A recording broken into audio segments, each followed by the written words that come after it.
will inform you about the latest progressions and plans around Beehive in Arnhem. So I would like to give Jos a hand. So Jos Weyers. Good morning, at least that's what it feels like. Yeah, sure. It's, good morning, Carter. And good morning, Internet. I slept well, which is well quite new, because there is a project that's keeping me up for quite an extent of time at the moment. It's called the Beehive 4.2. Because we have a problem, people of the world. Wrong, that one, yeah. Because we have hacker camps like this, and hacker congresses, and there's a whole lot of letter jumbo, what the heck, hacking at large, still can't remember what OM was all about, SHA, CCC, camps. A couple of days a year where you go out and you exchange ideas with like-minded people, like this, and awesome stuff spawns out of that. Ideas, solutions, companies, whatever. I think the hacker community is the way to save the world at the moment. And, well, we do this every now and then, but we do that, well, 2 days here, then we wait 2 or 3 years and we go to a different continent, do the same. If you don't want to travel the whole globe continuously, then you maybe do this, well, about a week, a year, something like that. That's 2% efficiency. We can do better than that, come on. We should be able to do better than that, because we're hackers. We make solutions, and that's the idea. So that's, and you might say, well, there are solutions for that. That's, you can go to a hackerspace, which is basically a offline hacker congress thingy-ish. Except, well, most people, in most hackerspaces, you can't really spend the night. So the late night boozing will be less, and a lot of times the best ideas happen over a drink or at a bonfire or something like that. So I do think that the non-lecture part is a vital part of a congress or a conference or a camp. Because if that was not the case, you shouldn't have to show up here, because it's all streamed. So if it's just the intel from a talk, you don't have to do this. But we do this, because this is the way we share ideas, and we're very good at that. So hackerspaces, well, we have those. This is mine. That's Hack 42 in Arnhem, and it's awesome. But still, like I said, every now and then you can stay the night there when there's a party, but it's not the same as a hacker camp, and we want to have a hacker camp feel 24/7 all year round. That's the idea. So in order to do that, we're going to send all hackers to jail. This jail. The plan is to buy this actual panopticon prison. It's built in the 1800s something. And until recently it used to house prisoners, and then after that some global things happened and some refugees were housed there. But now it's empty, except for some temporary activities like escape rooms and stuff like that, and various stuff like that. It's an actual panopticon prison, and well, meaning of course that you can be watched all the time. That's why that's the way it's designed. So every prisoner had the feeling, was meant to have the feeling that they could have been watched, which makes you less creative, which for housing prisoners is a good thing, because creative prisoners, of course, keep on figuring new and novel ways out to escape prison. So keeping them uninterested and dumb and, well, not dumb, but, well, yeah. Less creative is a good thing for a prisoner. Of course, in society, that goes the other way around. In society, I think that's a bad thing, to having an idea that you're being monitored all of the time. So the concept is, if you want to fight the panopticon, you want to own the panopticon. So that's what we're going to do. That's the building. And we're not just talking about the building, we're talking about the whole facility. So anything within the walls, that's this plot. It's quite big. It's quite enormous. It's huge. And it has some nice features. And the main feature, of course, is the dome itself. 408 prison cells. They're quite tiny. And we're going to play with that. It's going to be a play part. Compare it to a hacker camp. What the foundation is going to do, the Beehive 4.2 Tech Campus, is we're going to, like a hacker camp, we're going to rent the field. Well, we're going to buy a plot. And instead of putting tents there, there's already buildings there. But how we're going to fill it, well, we have some ideas. We have some companies that are willing to chip in and do stuff there. But the actual hacker part of it, I'm not going to plan. Because that's not how we do stuff. The community take care of that. So we're going to have a camp-like structure where we're going to do hacker stuff. And you guys understand that. But the normal people, they go like, you're going to buy a facility and you don't know what you're going to do with that? Yes. I know it's going to be awesome. But that doesn't translate to money speak normally. So that's the problem we're having at the moment. Because it's a huge structure. And there's lots. Let's do a bit more schematic like this. This is office buildings where that's going to be used as office buildings, mainly for companies who will just hire office space. We already contracted a couple of companies to actually do that, and and some are actually have signed bills already, so that's good. So that's going to be a major funding part of the whole structure. In the lower left corner, that's going to be the data center. There will be a data center on site. That's also going to be used as for heating the rest of the facility. Because, well, you need quite a lot of heat. It's an old building and it's big. So, yeah. This structure, that building is about the same size as Hack 42 is now. So that's going to be Hack 42. So it will not be, we take a hackerspace and we're going to stretch it over this whole plot, because then it will be hard to find each other. Hack 42 will remain Hack 42. This is a Hack 42 project, like all things in the world. But it's not from Hack 42. It's spawned from Hack 42. And so Beehive and Hack 42 are two separate entities that are quite close together, but they're separate. So also legal, is a different legal entity. And that's it. This will house people who come over, and you can stay there for a week, a month, a couple of days, whatever, as long as your project takes.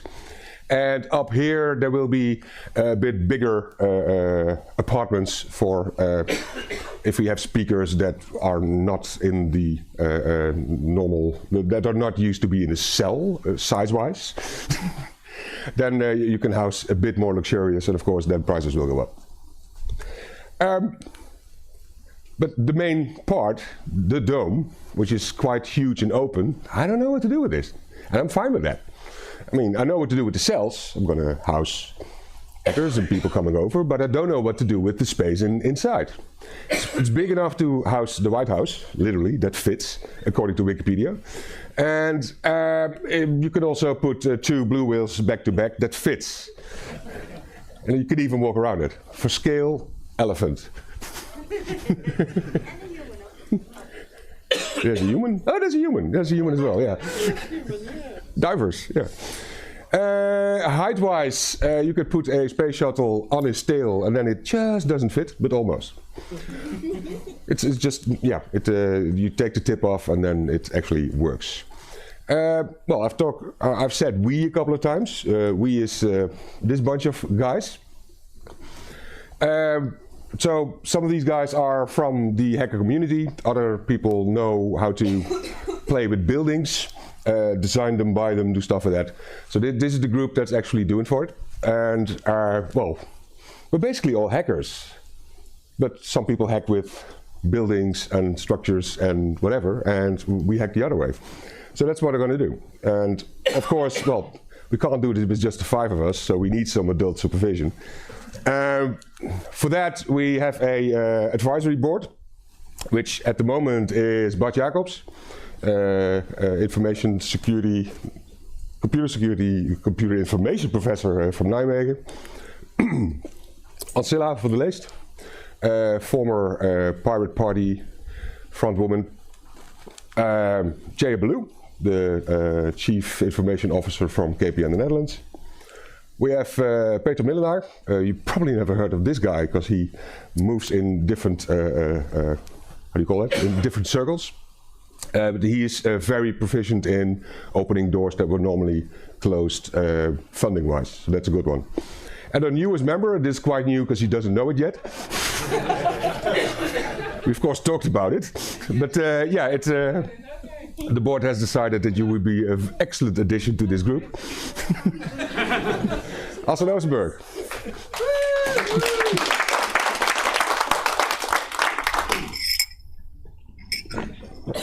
So yes, and of course there's more to come. Okay, well, how much time do we have for this more to come part? Because there's a timeline, and the timeline is rather strict.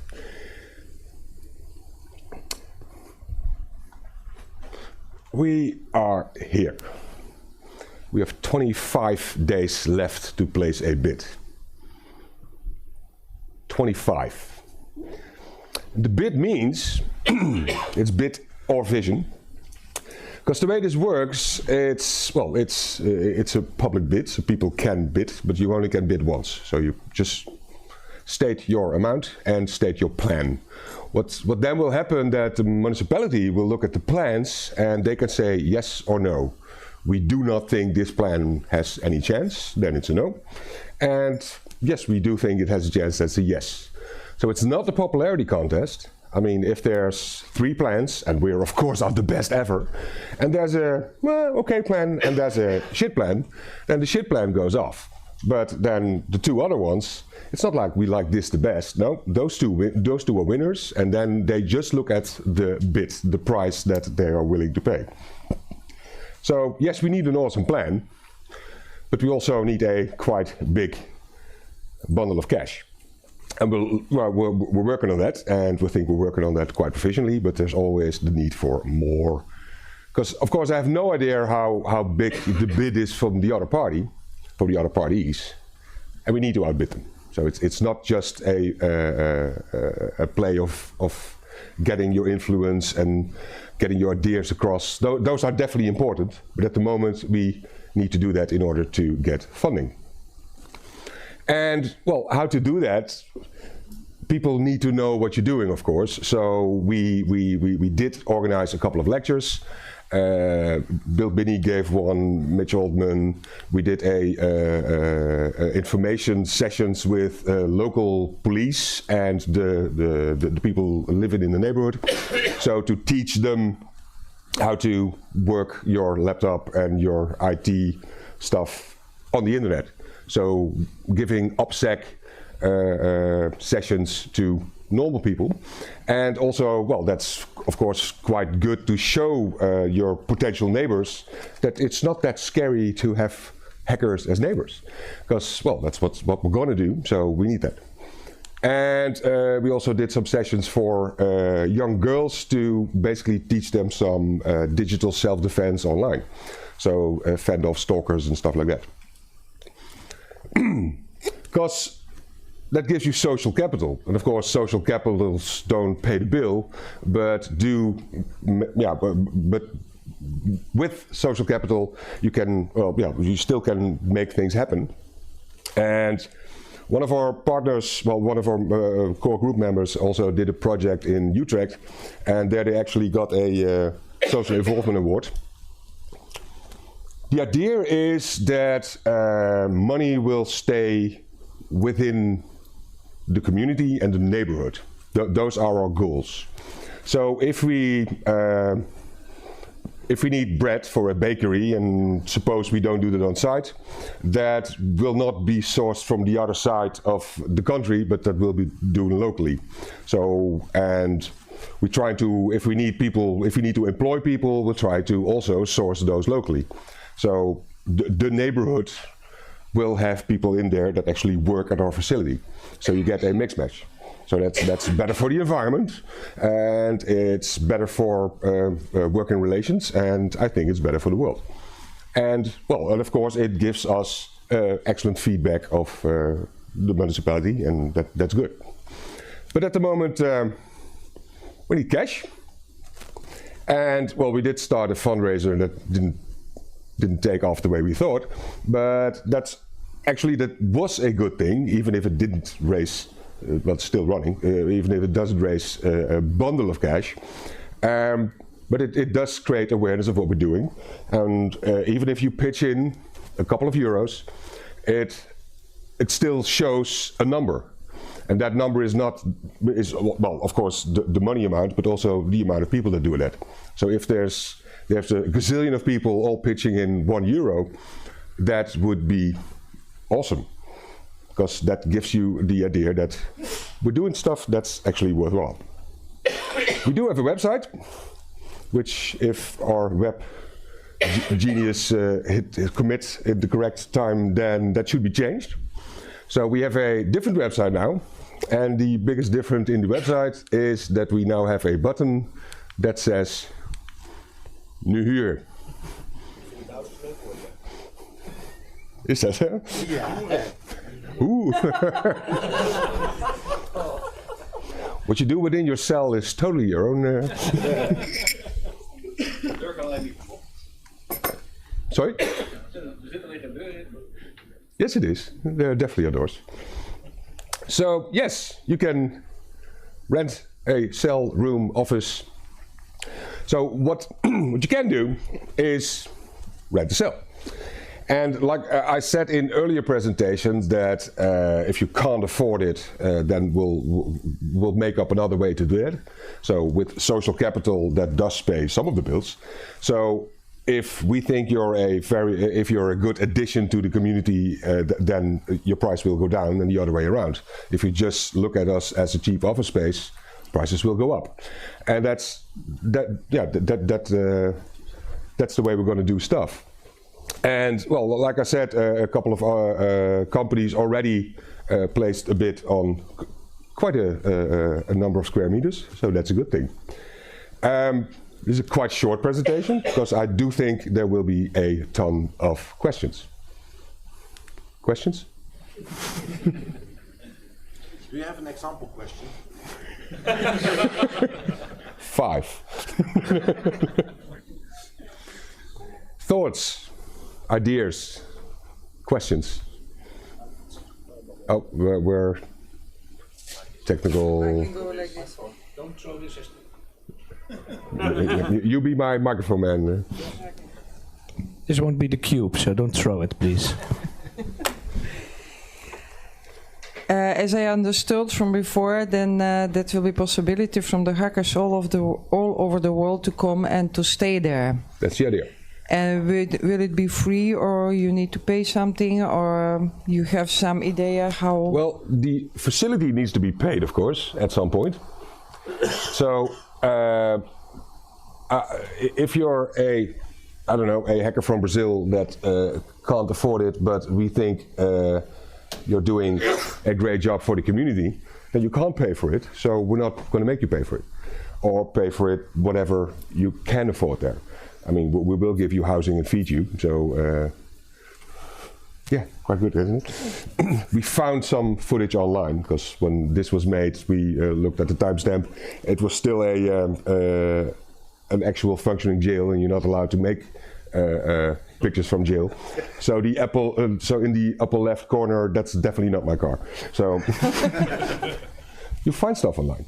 So yes, if you can't afford to stay there and you are a contributing member to our society, there will be a way to actually do that. So you pay by your work instead of paying in coin.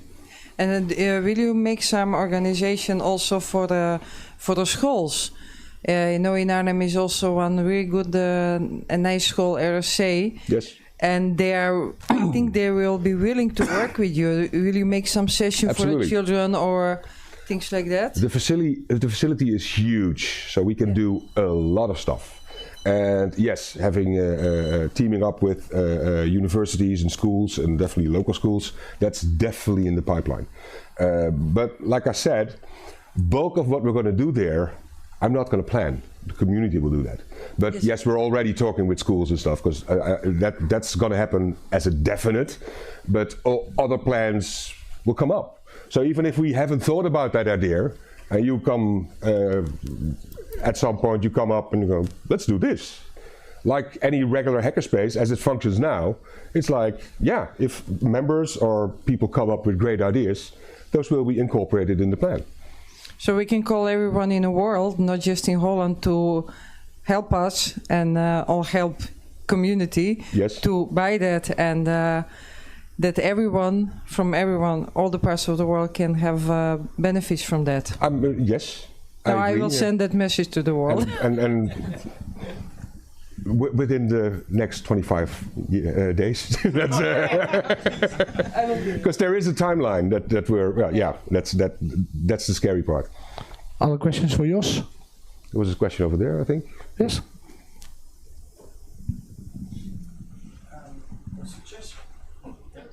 Hallo. Doem. Nee, dan maar. Different mic. Yes. Yeah. A suggestion or a question more.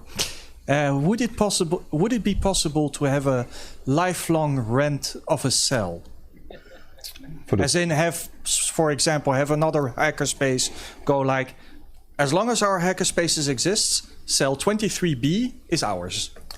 For the correct price, we can talk. Yes. Okay. 42 is ours. No. There will be happening different stuff with cell number 42. Yes, there are several ways to take part in this plan. We're looking at some parts that will be sold off, maybe. So, yeah, to get it funded, absolutely, no problem. We can do it. A lifelong lease or whatever, that's definitely doable. Astrid. Well, Jos, first of all, thanks for the nice part that I can play in your beautiful project. You know, I kicked some ass from the side, so now I will be part of it. That's really cool. I really thank you very much. Thank you. Then my second question, you know, I try to get the mayor over to the Beehive. I will try to get him there again, but what do you need more? Because you need money. I know, I understand. Yes. We have the same problem. You put in your plan, I think you have a great vision and a bid. Maybe we can hack the bids from the others. Yeah, so we know. We're going to play nice. That's the damn, I'm like that too. So, but what do you need more? What can we do more as a community to help to make this a success? Well, I need money. I need lots of it. And but more people have that problem, and that's so. I know I'm fishing in the same pond as a lot of people. So what I did as a member of this plan, which is other people as well, I spoke to my boss, and I asked him what the plan was and how he could see himself in that plan. And well, my office is basically next door. And so then it was quite easy to make some shifts, and they are actually gonna hire a couple of office buildings at our site, and they're gonna pay a decent amount for that. And I have that in writing, so I have a guarantee renter, so I can now go to the bank and say, this is my income for the next couple of years. Can I have this bundle of cash to pay for the bid? So stuff like that. So if you are, if you have a job that's within IT or doing pen testing or whatever, ask your employer if they want to house some people there. Like a hacker conference. I mean, a lot of companies went there and just feel the atmosphere of the actual hacker community, which is a valuable thing. We will have a cyber village. And yeah, so it's getting your people street smart, make it interesting. So learning stuff, that can be done there. We already talked to a couple of IT firms that went like, well, this is a very good fishing pond for new blood. So hiring people in or figuring out who to hire or something like that. And yeah, people are willing to pay top dollar for that. There's an English firm that does quite a lot of things, but also does network security monitoring. And one of their leaders was like, well, I have a bunker with people in there, and they're highly skilled people, but they're just in that bunker doing stuff. So he already said to us that once we have this, any one of those guys, most of them are guys, any one of those guys will every year be at least 1 month in our tiny little village. So that's having those things on paper will enable us to get more cash. So it's not cash in hand now, but yeah. So does that answer your question? Yes. Thank you very much. Much more what we could do for you. Don't ask what I could do. Well, get the word out. Yeah, get the word out. And that's and well, I've been saying that for quite a long time now, but now get the word out within the next couple of weeks. Okay.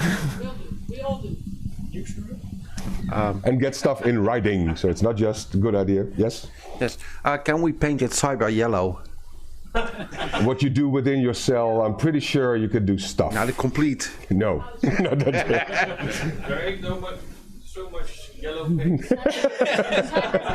It's not a submarine. You might hire a world famous artist who will cover it up. Yeah. It's also a landmark, so let's not. It's, the what? To make next. I don't have his number, so that's. Oh, we can call him on Okay, we'll see what happens. But like I said, community will take care of that. Other questions for Jos? Yeah, thank you for your effort, of course, in the hacker community. And I'm wondering how you're going to communicate our idealistic views in your bid. Because we're very idealistic as a hacker community. How are you going to communicate that in a bid? Well, I think that's quite hard. It is quite hard. And actually, it doesn't matter that much if well, our ideas matter a lot, of course, but having that idea in your bid is not that important, as long as our idea is good enough that the municipality will go like, yeah, I can see this happening. So it doesn't, it needs to not suck. That's basically what it is. So it's probably more important for us to be good for the community than the community wanting us to be good for them. At the moment, yes. At the moment, okay. Of course, if we have it up and running, then we're going to do what we're good at, and we're going to be this community that contributes to the world, because that's what we do. Yeah. But that's hard to put in a bid. In a bid, it basically has to see, yes, this is a viable plan, I can actually pay for this, and the structure I'm putting up will still be there in a couple of years. So if I want to turn it into a ballenbak, and that's all I'm going to do with it, they're going to give, yeah, cool idea, bro, sod off. So that's basically it. So it has to be it has to look grown-up-y. That's basically it. Thank you. Yes. Other questions for Jos? And it has to fit within the local rules, of course. That's also one big part that plans will be turned down. So I want to tear down a couple of. I want to tear down some of the buildings and put high-rise in there. That's not going to happen. That will get your plan booted. Other questions for Jos from the I thought audience? there would be way more questions. Come on, guys, you can do better than that. 25 March? 15. Okay. Yes. There's a question in the back. Gooi. Yes. There you go. Did you get any inkling of a European subsidy or other subsidies you might get for the project? I don't mind if governments throw money at me, but I would mind if they had to throw that money in on a monthly basis or on a yearly basis. Because at some point we'll do something to fuck up the powers that be. And I do not want people to have a kill switch. So basically lump sum at the beginning and Yes, no I'm all backsies. for that, yes. I do not mind getting monies from people's at this point. That answer your question? Yes. Good. More questions? No? Okay. Then it's a short one. Good one. Okay, thank you Your very talk was much. very informative. Jos Weyers.